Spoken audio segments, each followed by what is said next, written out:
Lots of content, great conversation. Arrow.net, ARROE.net. Okay, let's do it. Let's play it forward. These are real people, real stories, the struggle to play it forward. Episode number 512 is with Sheriff Reginald B. Scandrett from 60 Days In. I'm doing wonderful. Thank you for asking. Well, thank you for doing what you're doing, because not only are you finding and getting research, valuable research on your own about what's happening in the jail system, but you're showing the rest of the world how serious your position in life is, and how you just keep growing and protecting people as well as knowing what they're doing. Yes, sir. I certainly consider this a calling, not a job. And once you answer the call, it's important that you understand exactly what you should be doing in that season of your life to influence or change the people that you are interacting with. So I certainly take it very, very seriously. The show we're talking about is 60 Days In on A&E. 7 ex-cons voluntarily going in. And that's amazing to me, because that shows what you're doing with people as they grow beyond that jail cell, is that they want to help as well. That's correct. They certainly want to help as well. And it's important that we give them that help that they need, that they can relate to. And also for us, and we call this exploratory surgery. A jail is a city within a city. Yep. And it's important that my administration understand to change the culture. We needed the eyes and the ears to give us the specifics to find out realistically what was going on so that we can change it or address it in real time. Now, I'm up here in Carolina, and I know that, up here we talk a lot about what goes on down there in Georgia. And, I mean, your guys' jail system is, you guys play by different rules and things. I'm not necessarily familiar with the other areas. I've been across this state and across this country to different jails, and but the basic principles are still the same. You would have some that are higher, some that are lower.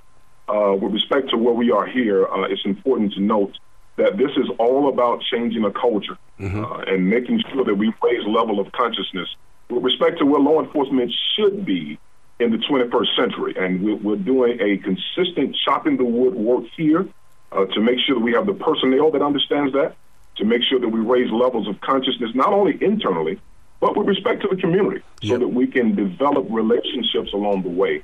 And we know, no relationships, no trust. Oh, my God, you just hit it right on the head. I love it when you say that when they get back out into the community, because the community, I know that here in Charlotte, they're starting to embrace it in the way of saying, look, you come out, I got a job for you, and we're going to grow with your life. And it has to start somewhere, Sheriff, and it's starting with you. Yes, sir, it does. And I think my life experiences and my professional experiences allows me to be humble and to meet people where they are and to ensure that at least when we walk away from our experiences together, that we're both better because of it, and that we can grow to help reach out to someone else and help them to do the same. The show we're talking about is 60 Days In on A&E. For listeners, wouldn't you say that what you're doing, it's almost like the secret shopper at a grocery store or at a business? I mean, you're going in there and you're learning things so that people can have better improvement in their lives.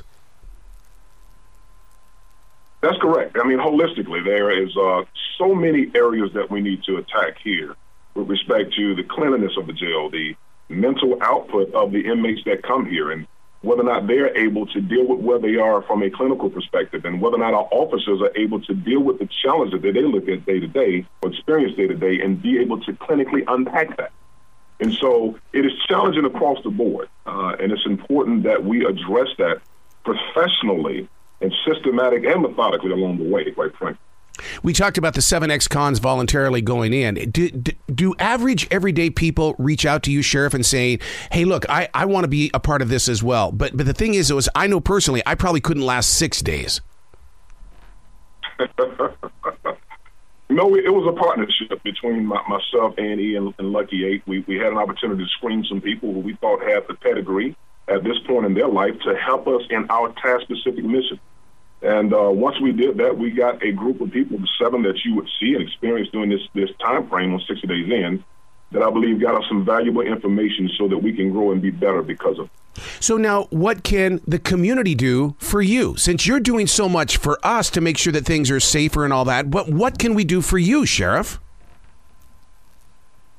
Well, there's an old proverb that says, in all of your getting, get understanding. And oftentimes we're so busy at looking and judging one person and judging the all because of the actions of the one. we can get better understanding from each other, quite frankly, on both sides of the aisle, then we can start to put the word back into what I think we live in, which is just states, because the word united has been absent. Yeah. So we can do that. I think we can start calling ourselves the United States once again. Do you think that we also need to quit judging the book by its cover? Because once word gets out that, oh, my God, oh, man, and then all of a sudden we think we have to judge. We have to be able to love our brothers and sisters, not judge them. Absolutely, and that's why I really honor A&E for one of the things they did on this series in terms of taking a look in my background and showing that this you may see that this is a sheriff in uniform, but do you know where he came from? Do you know the challenges he went through? And they're going to show that in 60 days in this time frame, and I think that will give a different perspective as to we are human too.